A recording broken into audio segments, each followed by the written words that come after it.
জনাব নাহিদ ইসলাম, আপনার কি এই বিষয়ে কোনো কিছু বলার আছে? আপনি যে ছোট করে বলেন, নাহলে আমরা পরের প্রশ্নে যেতাম। না, আমি একটা বিষয় বলবো যে আমাদের বাংলাদেশের ইতিহাসে যে অভ্যুত্থানগুলো আমরা দেখি সেটাই কিন্তু ছাত্ররাই মোটামুটি নেতৃত্ব দিয়েছে বা সফল করতে ভূমিকা রেখেছে। সেটা 69 বলেন 90 বলেন, কিন্তু এবারে আন্দোলনে গুণগত পরিবর্তনটা হচ্ছে 69 বলেন 90 বলেন, সেই সময়ের অভ্যুত্থান ছাত্ররা নেতৃত্ব দিলেও সামনে কিন্তু একটা রাজনৈতিক শক্তি ছিল, রাজনৈতিক দলগুলোর একটা প্ল্যাটফর্ম ছিল যারা পরবর্তীতে ক্ষমতাটা নিয়েছে। সেটা 69-এ আওয়ামী লীগের নেতৃত্বে ছিল, 90-এ বিএনপি আওয়ামী লীগ সহ নেতৃত্বে ছিল। কিন্তু এই আন্দোলনে কিন্তু আসলে এরকম কোনো রাজনৈতিক প্ল্যাটফর্ম বা দল কিন্তু সামনে ছিল না। ফলে 5ই আগস্টের পরে আসলে শেখ হাসিনার পতনের পরে কিন্তু এই দায়িত্বটা আসলে আমাদের উপর এসে পড়েছে, যদি আমরা এটার জন্য আসলে প্রস্তুত ছিলাম না।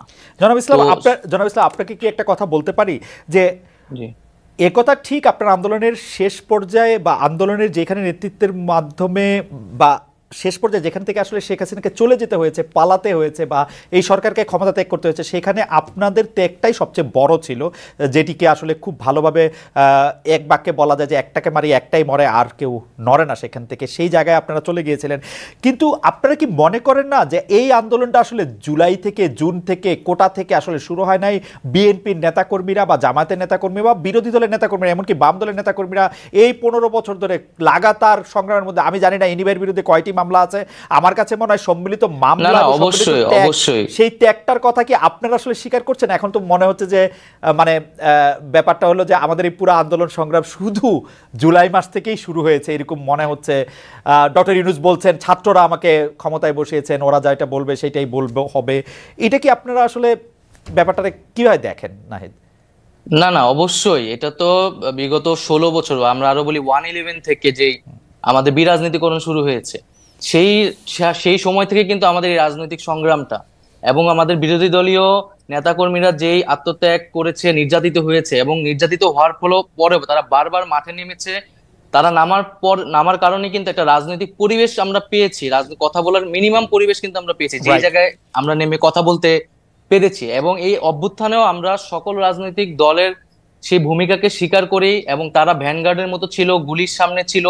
এবং ব্যক্তিগতভাবে বললেও কিন্তু ছাত্রদল বলেন বা শিবির বলেন বা বামপন্থী সংগঠন, প্রত্যেকেই আমাদেরকে নানাভাবে সহযোগিতা করেছে। ব্যক্তিগতভাবে আমাদের জীবন রক্ষার্থেও তারা অনেক ভূমিকা পালন করেছে।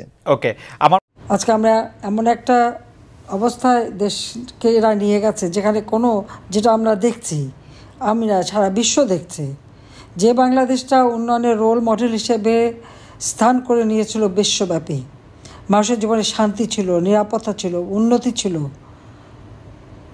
পেটে ভাত ছিল, মাথা গোঁজার জন্য ঘর বানিয়ে দিচ্ছিলাম বিনামূল্যে, বাচ্চাদের স্কুলে পড়াশোনা, একেবারে নারী শিশু থেকে শুরু করে সকলে তাদের একটা অধিকার ছিল। পড়াশোনার সুব্যবস্থা, বিনামূল্যে বই দেওয়া, প্রত্যেকটা স্কুলের উন্নতি করে দেওয়া, মাদ্রাসা শিক্ষাকে স্বীকৃতি দেওয়া থেকে শুরু করে এমন কোনো কাজ নেই আমরা করিনি। চিকিৎসা সেবা জনগণের দৌড়কে পৌঁছে দিয়েছিলাম কমিউনিটি ক্লিনিকের মাধ্যমে। 30 প্রকার ঔষধ বিনামূল্যে দেওয়া হতো। কর্মসংস্থানের জন্য কর্মসংস্থান ব্যাংক করে দিয়েছিলাম বিনা জামানতে। সেখান থেকে যে কোনো যুবক ঋণ নিতে পারতো। সেই তরুণ সমাজকে কাজ করার সুযোগ, নিজের পায়ে দাঁড়ানোর সুযোগ, নিজেই নিজের মাস্টার হবে, অন্যকে চাকরি দেবে, এই ব্যবস্থা যাতে করতে পারে সে ব্যবস্থা করে দিয়েছি। ডিজিটাল সেন্টার করে দিয়েছি। সমগ্র বাংলাদেশে একটা কর্মচাঞ্চল্য ছিল একেবারে তৃণমূল পর্যায় পর্যন্ত। গ্রামগুলিকে শহর করে দিয়েছিলাম। আর যে বাউফলের মতো বিশাল নদীর পাড়ে অনেকটা দ্বীপ অঞ্চলের মতো এই সব এলাকায় সাবমেরিন কেবলের মাধ্যমে বিদ্যুৎ দেওয়া এবং উন্নত ব্যবস্থা মানুষের জীবন মানের জন্য করা, সেটা আমরা করেছিলাম। বাংলাদেশের কোনো অঞ্চল কিন্তু বাদ ছিল না। আর দক্ষিণ অঞ্চল তো সবসময় অবহেলিত ছিল। পদ্মার ওপারে চলে গেলে পরে সবসময় অবহেলিত।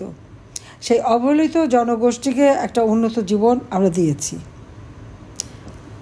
দুর্ভাগ্যের বিষয় হলো আজকে আমরা কি দেখি, আজকে দেশটা এমন এক হায়নার হাতে পড়ে গেছে যেখানে প্রতিনিয়ত মানবাধিকার লঙ্ঘন করা হচ্ছে। হত্যা, খুন, লুণ্ঠন, অগ্নিসন্ত্রাস, ঘরবাড়ি পোড়ানো, মাছের ঘের, ফলের বাগান, পোলট্রি ফার্ম, গরু, ছাগল, বেড়া কিছুই রেহাই পাচ্ছে না। এদের মনে হয় যেন সর্বগ্রাসী ক্ষুধা নিয়ে ইউনূস ক্ষমতায় এসেছে এবং তার এই জঙ্গি বাহিনী দিয়ে সারা দেশের মানুষকে নির্যাতন চালাচ্ছে। সবথেকে দুর্ভাগ্যের বিষয় যে আমাদের ছাত্র সমাজ তাদেরকে বিভ্রান্ত করেছে। আবার যেখানে ছাত্র পাওয়া যায় নাই, মিথ্যা আইডি কার্ড করে ছাত্র সাজিয়ে নিয়ে গণভবন আক্রমণ করা, সংসদ ভবনে আক্রমণ, জাতির পিতা নামে যে স্মৃতি জাদুঘর ৩২ নম্বর, যেখান থেকে জাতির পিতা বঙ্গবন্ধু শেখ মুজিব স্বাধীনতার ঘোষণা দিয়েছিলেন, আর যে বাড়িতেই 19৭৫ সালে 15 আগস্ট তাকে নির্মমভাবে হত্যা করা হলো, আমার মা, আমার 3 ভাই, ভ্রাতৃবধূ, চাচা সহ, সেই যেখানে এখনও রক্তের দাগ ছিল, বুলেটের চিহ্ন, সেই বাড়িটাও আগুন দিল। তারপর আবার পরবর্তীতে বুলডোজার দিয়ে ভাঙলো এবং কি ইসলামিক পতাকা একটা উড়িয়ে দেওয়া হলো। বাংলাদেশের ইতিহাসকে মুছে ফেলার চেষ্টা আর মানুষের ভাগ্য নিয়ে ছিনিমিনি খেলা, এটাই চলছে এখন বাংলাদেশে। কোনো ন্যায় বিচার নাই। আজকে আমরা দেখি দক্ষিণাঞ্চলের মানুষের উপর চরম অত্যাচার নির্যাতন, অথচ সার্বিকভাবে এই অঞ্চলে আমি উন্নয়ন করে দিয়েছিলাম। বর্গা চাষিরা বিনা জামানতে তারা ঋণ নিতে পারত। সার, বীজ, ঋণ কৃষকদের জন্য কোনো কিছুর জন্য অভাব ছিল না, সময় মতো সব পৌঁছে যেত। সেচে 20% করে আমরা ভর্তুকি দিয়েছি, প্রতি ঘরে ঘরে বিদ্যুৎ পৌঁছে দিয়েছি। ফ্রিল্যান্সিং করে ছেলেমেয়েরা এখানে বসে দেশে বিদেশে কাজ করে খেতে পারতো, অনলাইনে কেনাবেচা, ডিজিটাল বাংলাদেশ গড়ে তুলেছি। স্যাটেলাইট বঙ্গবন্ধু 1 উৎক্ষেপণ করেছি। নদীগুলি ড্রেজিং করা, নাব্যতা বাড়ানো, নদীপথ চালু করা, যে সমস্ত জায়গায় মানে লঞ্চ ফেরারি পন্টুন ছিল না সেগুলি পন্টুনের ব্যবস্থা করে দেওয়া, রাস্তাঘাট পুল ব্রিজ করে দিয়ে যোগাযোগ ব্যবস্থার উন্নতি করা, কোন কাজটা বাদ রেখেছি? কিন্তু আজকে আবার অগণিত আওয়ামী লীগ নেতাকর্মীদের ঘর বাড়ি জ্বালিয়ে পুড়িয়ে শেষ, ব্যবসা প্রতিষ্ঠানগুলি সব লুট করে নিয়ে গেছে, তাদের সম্পত্তিগুলি দখল করে খাচ্ছে। আমি জানি না এই মানুষের কি লজ্জা হয় না অন্যের সম্পত্তি দখল করে নিতে, লুটপাট করতে? লুটপাট করার মধ্যে কোন সাফল্য আছে আবার সেটা একটু জিজ্ঞাসা করি। কিন্তু বাংলাদেশে আজকে মনে হচ্ছে যারা লুটপাট করতে পারবে, চুরি ডাকাতি করতে পারবে, মানুষ হত্যা করতে পারবে, তাদেরই রাজত্ব। একে একে যে হত্যাকাণ্ডগুলি চালালো, তারপরে মামলা কাদের বিরুদ্ধে? সব মামলা আওয়ামী লীগের নেতাকর্মীর বিরুদ্ধে। হত্যা, অগ্নিসন্ত্রাস, নারী ধর্ষণ, বালিকা ধর্ষণ, লুটপাট, এ তো নির্যাতন চলছেই। আজকে কি অদ্ভুত ব্যাপার যে যারা এই ঘটনাগুলি ঘটেছে তাদেরকে দায়মুক্তি দেওয়া হলো, আর আওয়ামী লীগের অগণিত নেতাকর্মী সবার বিরুদ্ধে হত্যা মামলা, এবং আমার বিরুদ্ধে তো হত্যা মামলা। আজকে একটা জিনিস দেখলাম, আমার কাছে একজন পাঠালো, কী হয়েছে, আমার বিরুদ্ধে যে মানবতা বিরোধী অপরাধ করেছি আমি, মানবতা বিরোধী কী অপরাধ করলাম আমি জানি না, কারণ কোনো হত্যাকাণ্ড আমি করি নাই। যখন আবু সাইদ, মুগ্ধসহ 6টা মানুষ মারা গেল, ছাত্রসহ, আমি সাথে সাথে সেই সময় আমি একটা জুডিশিয়াল ইনকোয়ারি কমিশন গঠন করে দিলাম। এটা 18 তারিখে, 16 তারিখে মৃত্যুবরণ করলাম, আমি 18 তারিখে করে দিলাম তদন্ত করার জন্য যে এই হত্যাকাণ্ড কীভাবে ঘটলো। কারণ পুলিশ তো রাবার বুলেট ব্যবহার করে, তাদের গায়ে রাবার বুলেট লাগতে পারে, তাতে কিন্তু মানুষের মৃত্যু হয় না। হ্যাঁ, সেগুলি সমস্ত শরীরে দাগ পড়ে যায়, কিন্তু সেখানে মেটাল বুলেট কে ব্যবহার করলো আর কীভাবে এই হত্যাকাণ্ড ঘটলো। এরপর যখন আরও বেশি লাশ পড়লো, তখন আমি সেখানে আবার হাইকোর্টের 3জন সদস্য দিয়ে, 3জন জজ সাহেবকে দিয়ে আমি একটা তদন্ত কমিশনকে আরও শক্তিশালী করে দিলাম। প্রথমটা যেমন গেজেট 18 জুলাই করা হয়েছিল, এটা 1 আগস্ট সেই গেজেটটা করে দিয়ে আরও শক্তিশালী কমিশন গঠন করলাম, যাতে করে এই হত্যাকাণ্ডের তদন্তটা যথাযথভাবে হয়। এর জন্য কাউকে কোনো দাবি করতে হয়নি, কারণ আমি জানি একটা চক্রান্ত করে করা হচ্ছে, কিন্তু সব দায় পড়ল কাদের উপরে? আমাদের উপরে। এবং আমার বিরুদ্ধে মানবতা বিরোধী অপরাধের কথা বলল। জাতিসংঘ ঘোষণা দিয়েছিল কি 1400 লোক মারা গেছে, যেটা ইনুসের এটা তো মানে তার ইনুস সেন্টার থেকে তৈরি করা, সেটাই দেওয়া হয়েছিল। কিন্তু সেখানেও কি আমরা কি দেখলাম যে সেই 1400-র মধ্যে আবার এখানে লেখা আছে 1400, কিন্তু 834 জনের একটা তালিকা বের করা হলো। আবার ওই 834 জনের যে নাম দিয়েছে সেখানে দেখা যাচ্ছে যে যে হত্যাকাণ্ডগুলি ঘটেছে তার মধ্যে 52 জনের নাম এসেছে যে তারা কোনো হত্যা হয় নাই, তারা বিভিন্নভাবে বিভিন্ন কারণে মারা গেছে। শহীদের তালিকায় গেজেট করা হয়েছে তাদের নাম, কিন্তু এখানে শহীদ না হলেও 52 জনের নাম শহীদের তালিকায় রয়েছে। 35 জন আগুনে পুড়ে মারা গেছে, তাই আগুন দিয়েছে তো ইনুস বাহিনী। এরপর দেখা গেল কি সড়ক দুর্ঘটনা মারা গেছে 3 জন, বিদ্যুৎপৃষ্ট হয়ে 1 জন, স্বাভাবিক মৃত্যু 2 জনের, আর পারিবারিক পূর্বশত্রের দ্বন্দ্বে সেখানে 4 জন। এইভাবে আরও অন্যান্য কারণে আরও 2 জন। 5 জন যে মারা গেছে কোনো আন্দোলনের পক্ষে ছিল না, এবং 36 জনের পরিবারই বলে দিয়েছে যে তাদের কেউ শহীদ হয়নি। আর বাকি কারো নামই পাওয়া যায়। তাহলে এই যে 834 জনের নাম যে তারা গেজেট করে দিল, তাহলে এর মধ্যে আবার আরও ছিল যে আরও অনেকজন জীবিত ফিরে এসেছে। প্রায় 11 জনের নাম এখন পর্যন্ত পাওয়া গেছে যারা জীবিত ফিরে এসেছে, বোধহয় আরও পাওয়া যাবে। তো এইভাবে তারা যে ঘটনাগুলি ঘটালো, অত সব মামলাগুলি আমাদের নেতাকর্মীর বিরুদ্ধে। আজকে এই বাউফলে এমন কোনো বেশি ইউনিয়ন পর্যায় থেকে আমাদের এমপি পর্যন্ত সবার বিরুদ্ধে হত্যা মামলা, আর আমি তো আসামি সবার সাথেই, এতে আমার মানে সে আসামিরা সীমা নাই। আবার 1400 বলা হয়েছে, কিন্তু সেখানে কিন্তু এই যে পুলিশদেরকে পুড়িয়ে পুড়িয়ে হত্যা করা হলো, তাদেরকে পা বেঁধে ঝুলিয়ে রাখা হলো, 460টা পুলিশ ফাঁড়ি পোড়ানো হলো, সেখানে কত মারা গেছে নেই। 32 নাম্বার যখন আগুন দিল বা সিআরআইতে আগুন দিল, রাস্তার উপরে 3টে লাশ পড়েছিল, কই তাদের তো কোনো নাম ঠিকানা কিছু পাওয়া যায়নি। আওয়ামী লীগের নেতাদের বাড়িতে যে আগুন দিয়েছে সেখানে অনেক জায়গায় মানুষ কিন্তু পুড়ে মারা গেছে।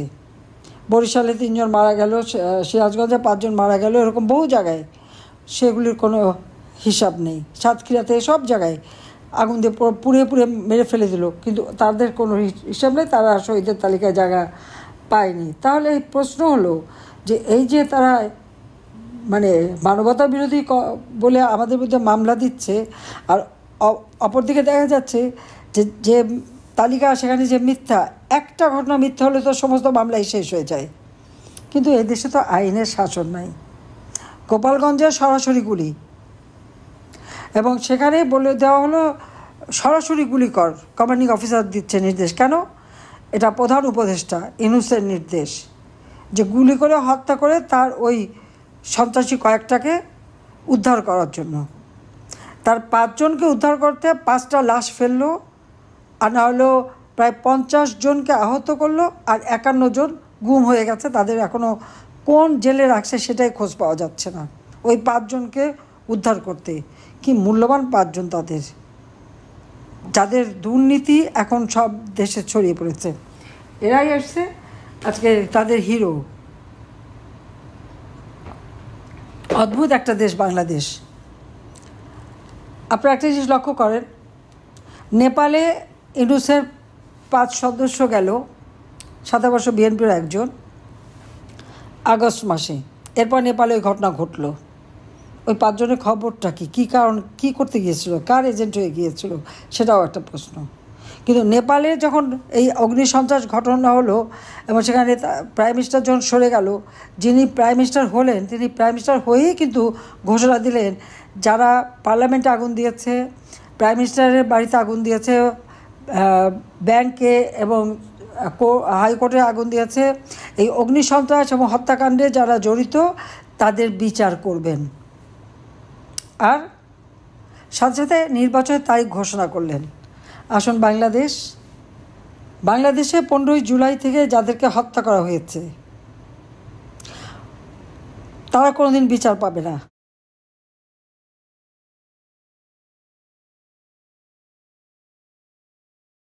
প্রথম কথা হচ্ছে যে আপনি বলছেন যে আপনি এবং জনাব আসিফ এবং আমি ধরে নিচ্ছি যে জনাব মাহফুজও, তাহলে আপনারা বৈষম্য বিরোধী ছাত্র আন্দোলনের সাথে আপনারা একটু দূরত্ব মেনটেন করছেন, অর্থাৎ আপনারা সরকারে আছেন, বৈষম্য বিরোধী ছাত্র আন্দোলনের যে সমন্বয়কদের যে কাজ, তাদের যে এর সাথে আপনাদের সম্পর্ক এখন একটু দূরবর্তী, মানে ডে টু ডে অপারেশন কোনোটা নাই।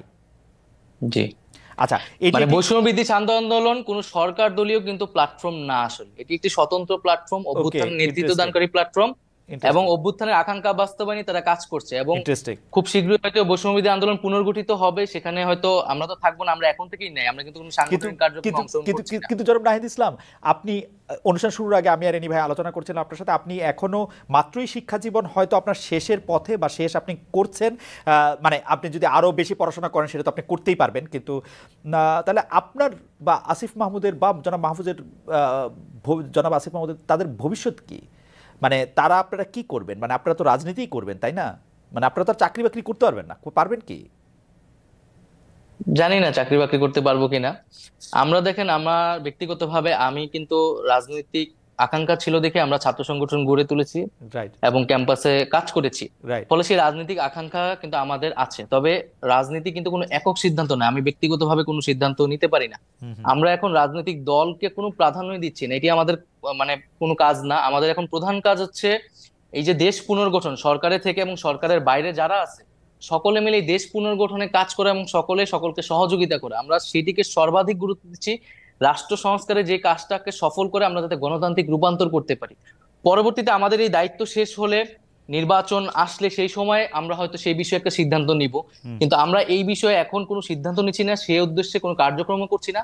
তবে আমরা এখানে বৈষম্যবিরোধী ছাত্র আন্দোলন সংগঠিত করতে চাচ্ছি শিক্ষার্থীদের, কারণ আমরা মনে করছি যে এখনো আসলে আমাদের ভয়ের জায়গাটা কাটেনি।